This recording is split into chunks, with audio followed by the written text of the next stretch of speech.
1 year ago, our country was dead, and said to me by many leaders, we had a dead country. Now we have the hottest country anywhere in the world. It's true. The hottest country anywhere in the world. Think of that.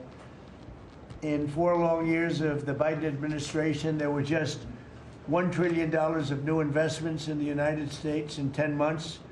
We've secured commitments of over $18 trillion. So they had, in 1 year, less than $1 trillion. That's in a period of 4 years. Think of it, 4 years they had less than $1 trillion. In 10 months, we have more than $18 trillion. Is that right, Scott? It's even going to be higher than that. It'll be higher by and going up. Sir. And we're waiting for the Supreme Court case, and it's so important and so vital for this country, because we're not only respected again, we're putting out wars by our trade policies, and we're taking in hundreds of billions of dollars, and our country is wealthy again and secure again, and it's part of national security, and I hope that goes well. I think it's very important, but think of the number. We're going to be over $18 trillion in 10 months, and which is a record times probably 8 or 10 times, I think more than that, for any country. There's never been a country that's had that kind of an investment ever in history. And there's never been a country that's had half of that. It's a tremendous thing that's taking place. We have companies moving in from all over the world, from Mexico, from Canada, from Europe, from China, from Japan a lot. We just had Toyota is going to spend $10 billion, they just announced, on building new plants in this country. Our workers, they're going to be our workers, but they're spending a tremendous amount. So the stock market is set 46 all-time highs. And this last Friday, which is called Black Friday, was the biggest ever online sales that there's ever been, by a lot. More Americans are working today than at any time in the history of our country. I mean, these are the facts we have to get out. And, you know, there's this fake narrative that the Democrats talk about, affordability. They just say the word. It doesn't mean anything to anybody. You just say it. Affordability. I inherited the worst inflation in history. There was no affordability. Nobody could afford anything. The prices were massively high. Do you remember when we took over eggs? You did a great job on that, Madam Secretary. Agriculture, Brooke. Eggs were 4 or 5 times higher than they had ever been. They said, don't order eggs for Easter at the White House. And we ended up doing it, and we got the egg prices way down, lower than what they were before. But the word affordability is a con job by the Democrats. They say affordable. I watched the other day where some very low IQ congresswoman talked about affordability, affordability, affordability. She had no idea. Their prices were much higher. As an example, energy, gasoline, we're now at about $2.50 a gallon. We're going to be, I think, at $2 a gallon. We could even crack that at some point. I'd love to do it. And we could do it more easily if we weren't building up the strategic national reserves, which Biden emptied out before the election so that he could try and get elected, meaning he started it, then he got thrown out of the race. Then she took over and she kept it going, and they emptied out these strategic national reserves, which are really meant for something else. They're not meant to keep people happy with their gasoline price. They're meant for war. They're meant for problems, big problems. He emptied it out, and then she continued it during the process of trying to get elected. Didn't work out too well for him. And they virtually brought it down to the lowest level, I believe, in history. And it didn't have much of an impact because the prices were very high. But our prices now for energy, but for gasoline, are really low. Electricity's coming down. And when that comes down, everything comes down. But the word affordability is a Democrat scam. They say it, and then they go on to the next subject. And everyone thinks, oh, they had lower prices. No, they had the worst inflation in the history of our country. Now, some people will correct me, because they always love to correct me, even though I'm right about everything. But some people like to correct me, and they say 48 years. I say it's not 48 years, it's much more. But they say it's the worst inflation that we've had in 48 years. I say ever. But whether it's 48 years or ever, it's pretty bad. We had the worst inflation that we've ever had. Since last January, we've stopped inflation in its tracks. And there is still more to do. There's always more to do, but we have it down to a very good level. It's going to go down a little bit further. You want to have a little tiny bit of inflation, otherwise that's not good either. Then you have a thing called deflation, and deflation can be worse than inflation. But we have it almost, we'll soon be at a perfect level, but we inherited the worst inflation.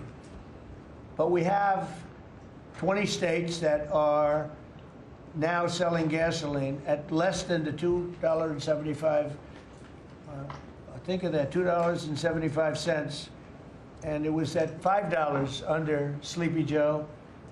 Grocery prices are down with the cost of Thanksgiving turkey this year down 33%. It was lower than 33% lower than under the Biden administration.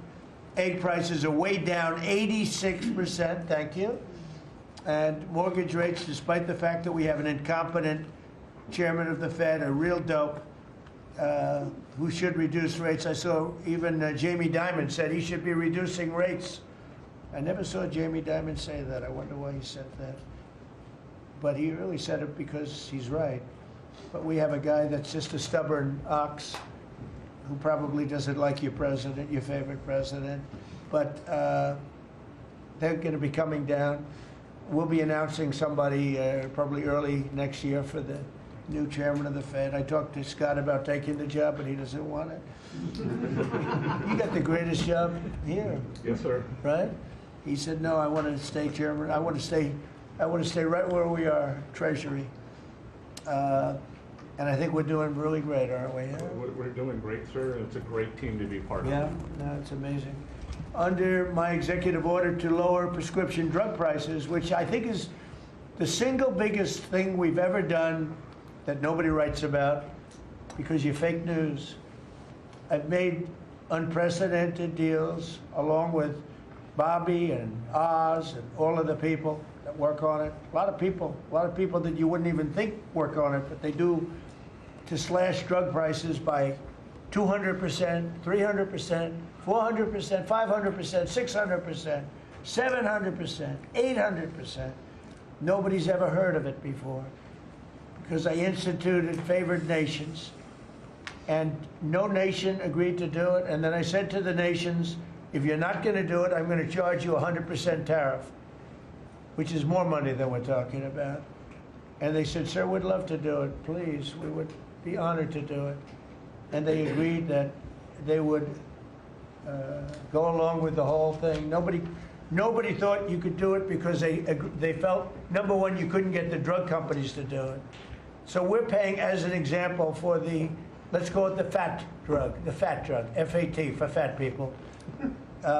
Anybody use it at the table? Don't ask. But the fat drug was $135. Think of that. For certain people, $1,300 for certain countries, $1,300 in New York. So in New York it was $1,300, and in London it was $135. And a friend of mine called me, he said, what is this? Why is it? He got used to paying $1,300. Well, now what we have it down to is, Bobby, what's the number? Like 150 or something? We have it down to a low number, don't we? Yeah, it's around 100, 125, 150. Yeah, think of that. So we got it down from $1,300 to $125 to $140, depending on various countries. In other words, we're paying the lowest price, tied for the lowest price in the world. It's, people said you could never do that because you couldn't get the countries to agree to it. I did. Every country agreed to it because I said, if you're not going to agree to it, that's okay, I'm going to charge you tariffs. And as soon as I said that, they said, we agree. And then we had to be a little tough with the drug companies, but they came along. The bigger problem was the countries. The countries just wouldn't go along with it, but they did, every country.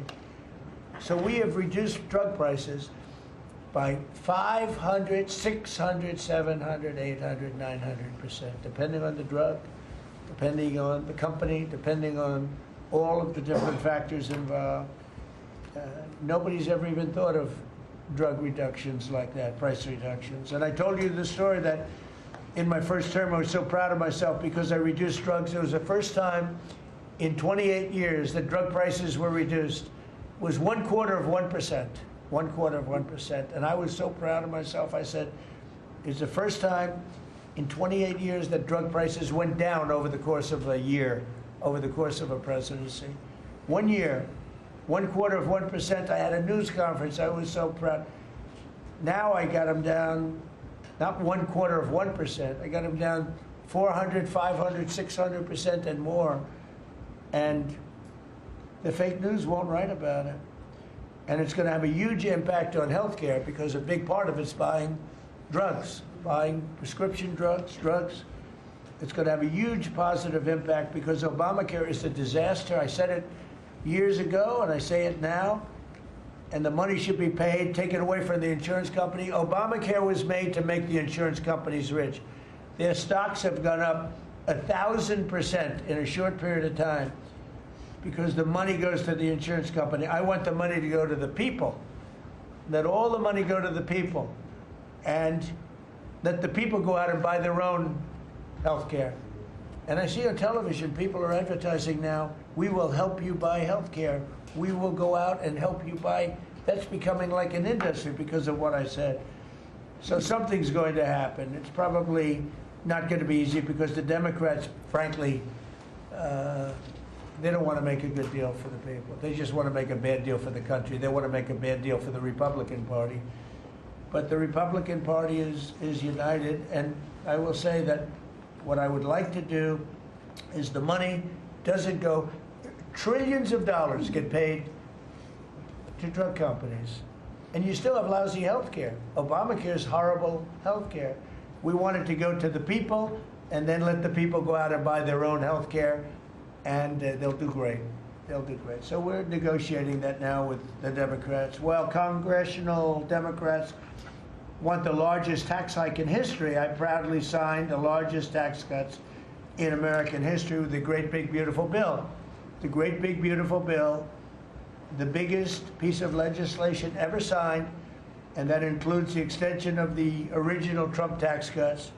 But it's the biggest tax cut ever signed, and it includes no tax on tips, no tax on overtime, and no tax on Social Security. Nobody's ever seen anything like it, so think of that. And in addition, you get, if you buy a car, this is great for our car industry because we have a lot of car plants. We're bringing back the automobile business.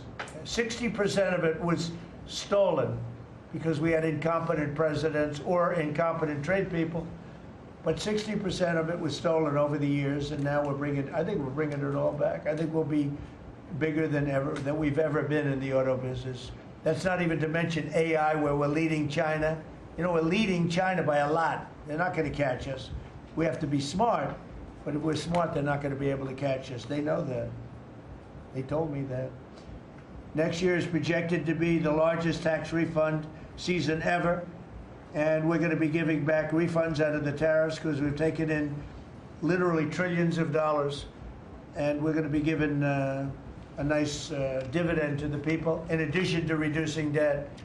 As you know, I inherited a lot of debt, but it's peanuts compared to the kind of numbers we're talking about. So we're going to be making a dividend to the people, and additionally, we're going to be able to reduce debt.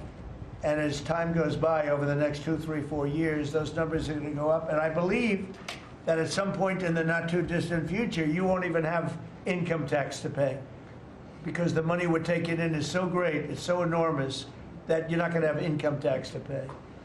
Whether you get rid of it or just keep it around for fun or have it really low, much lower than it is now, but you won't be paying income tax. We've slashed $1 trillion in costly job-killing regulations, saving Americans an estimated $2,100 for a family of 4. The Biden administration was the exact opposite, but times 4.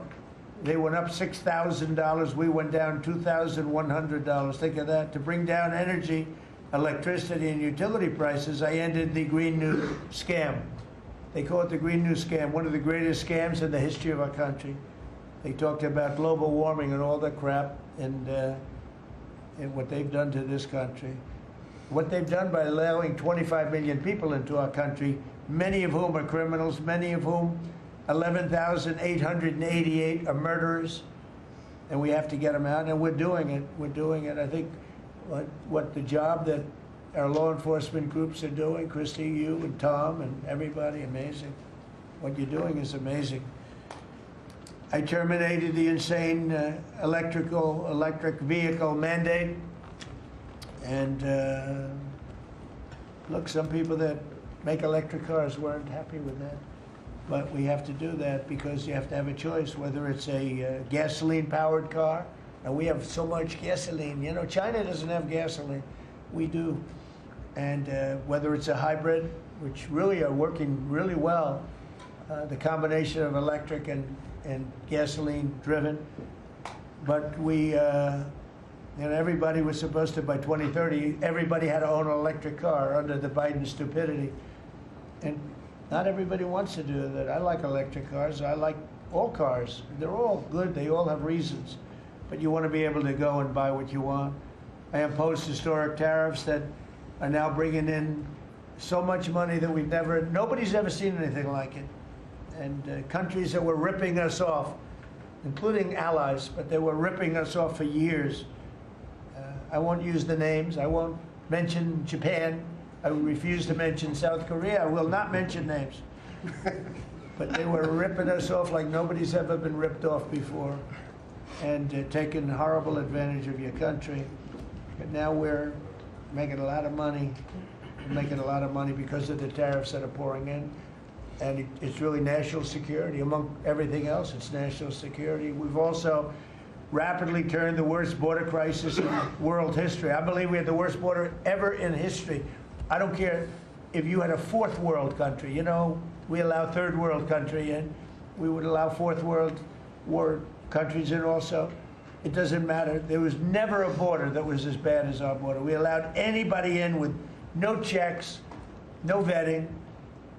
So we've rapidly turned the worst border crisis in world history into the strongest border in the history of our country, and probably one of the strongest borders in the history of the world, because we have nobody coming through.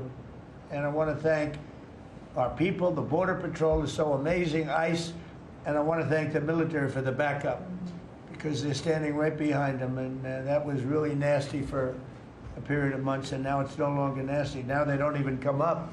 Nobody comes up. It's an easy job. It made your job a lot easier because they know they're not going to get through.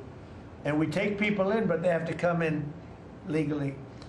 For 6 months in a row, 0 illegal aliens have been admitted into the United States. You believe that? 0. We had millions of people coming in a year, millions. Now we have 0 for 6 months, and these are given by radical left people that do the numbers. I mean, they're not doing me any favor. They're being on. We don't have our net numbers are unbelievable. But we had 0 people in the last 6 months. Illegal border crossings along the U.S.-Mexico border have plummeted to the lowest level ever recorded. And nobody talks about that anymore. You know, it's crazy. They don't talk about it.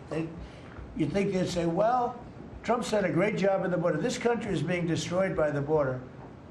But you always find something new, like, is he in good health?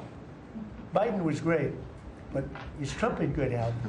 I sit here, I do 4 news conferences a day. I ask questions from very intelligent lunatics, you people.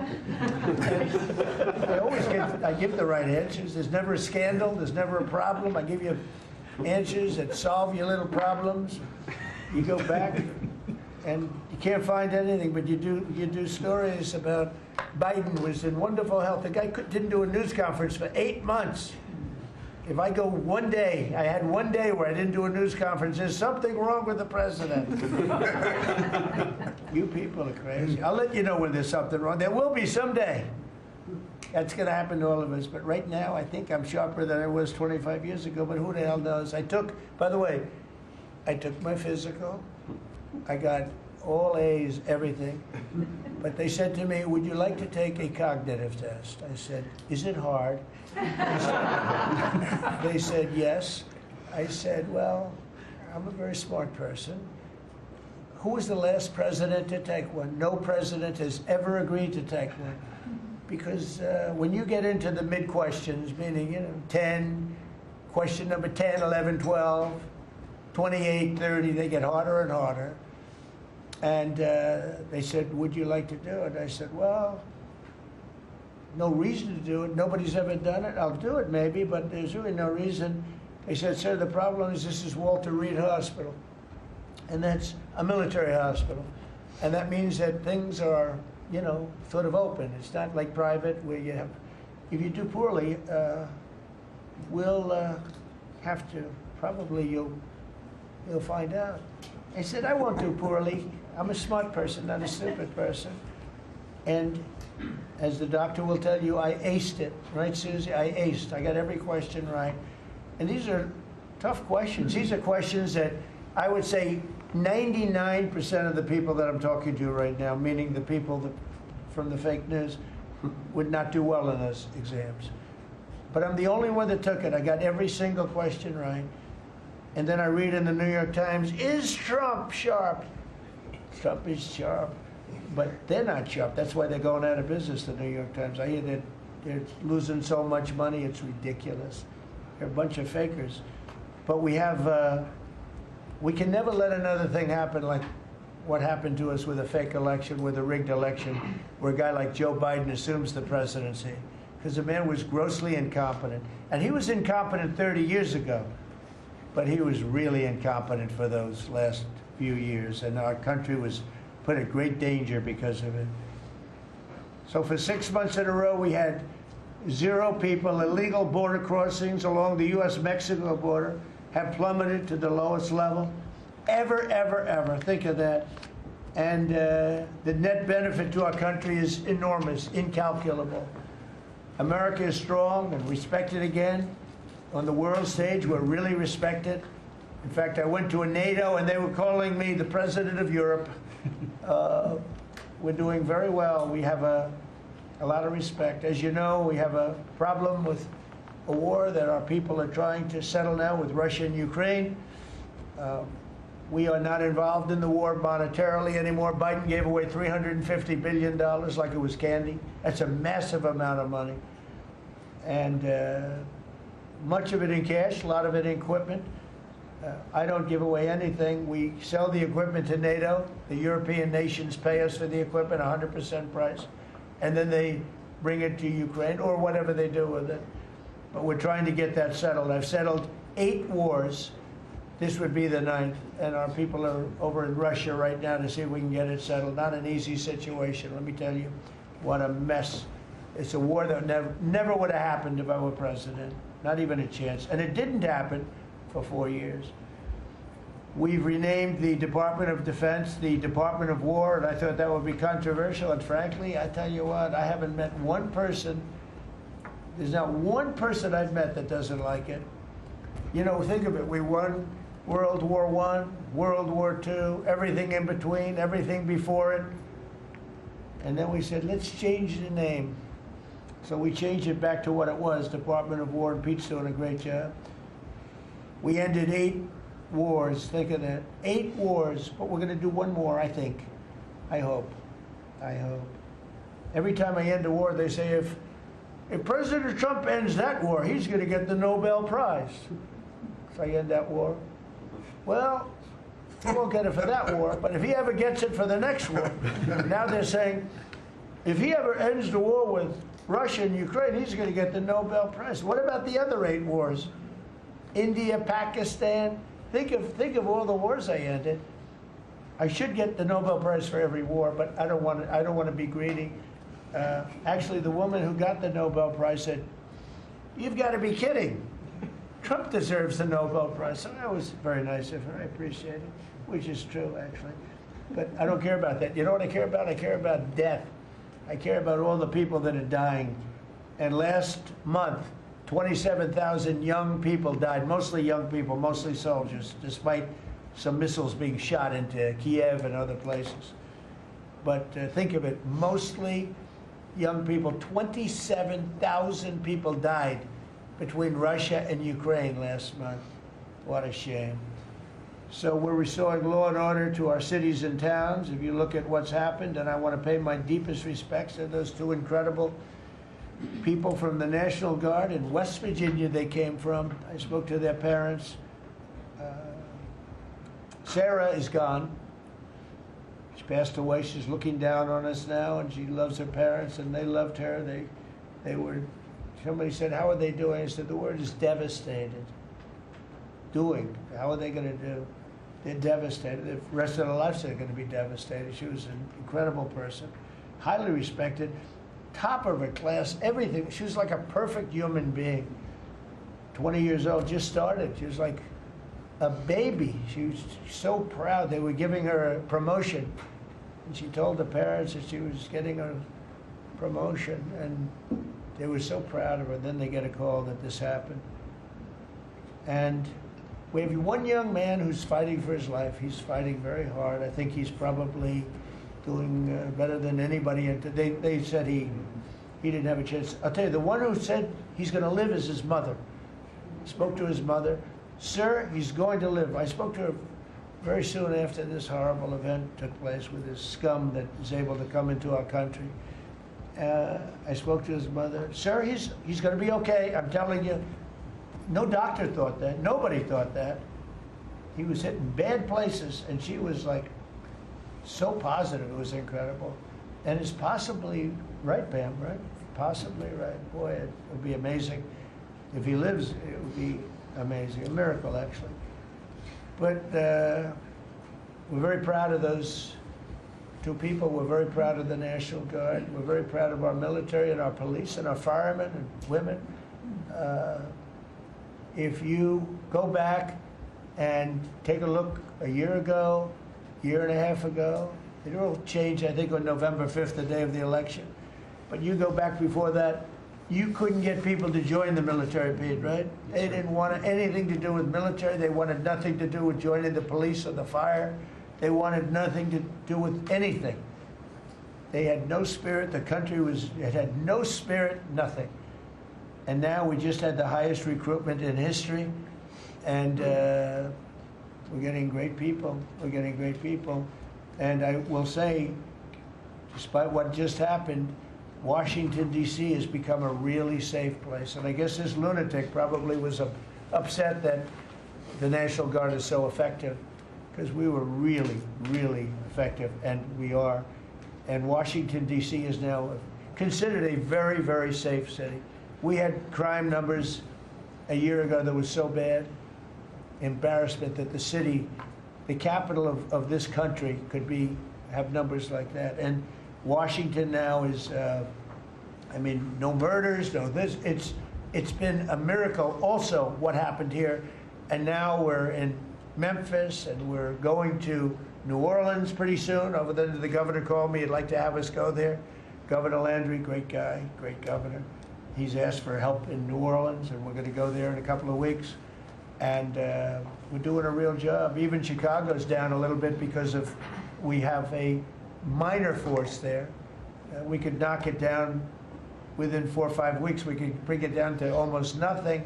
But we have a governor that's grossly incompetent, and we have a mayor that's even more incompetent than the governor. He's a very low IQ person. And typically low IQ people don't make good mayors. So I want to thank all of our cabinet members. They're high IQ. Let me see one. Yeah, generally speaking, a couple I'm a little concerned about. No, but I want to thank, we have a great cabinet, an amazing cabinet, amazing people. All of them, you know, sort of have become stars. We're getting credit for the good cabinet, actually. And I just want to wish everybody a great holiday. We've I think done a great job with the White House, bringing the White House back. You see the Palm Court that was redone. The Lincoln bedroom was redone. The Lincoln bathroom is now gorgeous, like it should have been. It was terrible green tile that was never the way it was supposed to be. It was done in the 1940s, actually, but it was not proper. And we're restoring the White House just like we're restoring the country, and people are thrilled. But the First Lady's done a beautiful job with the Christmas trees and all the decorations. I see the wreaths on the windows. I've never seen that before, on the windows of the White House. And you know, it's 4 stories high. I said, how did they get that wreath? They had people going up in a little dangerous. I wouldn't want to do it. But they put them up, and we have wonderful people working in the White House, and they're really proud to bring the building back. Because this building was a little bit like the country. It was mishandled, it was mistreated, and now it's being given love. And we're building one of the great, I think, maybe the greatest ballroom. We needed it for 150 years. They've been asking. You see the trucks and cranes and excavators in the background, and you hear them, and every time I hear them, I love the sound. To me, I love the sound. I wouldn't say my wife is thrilled. She hears pile drivers in the background all day, all night. They go till 12 o'clock in the evening, day, night, pile drivers. Darling, could you turn off the pile drivers? Sorry, darling, that's progress. But no, we're doing great. It's going to be I think it's going to be the finest ballroom ever built, and we're going to have it here. They've wanted it for 150 years. Think of that. So I will just end by saying I want to thank the cabinet. It's been a great cabinet. Let's think of it. Time flies, but this is our last of the year, as I said, and I just think you've done a fantastic job. And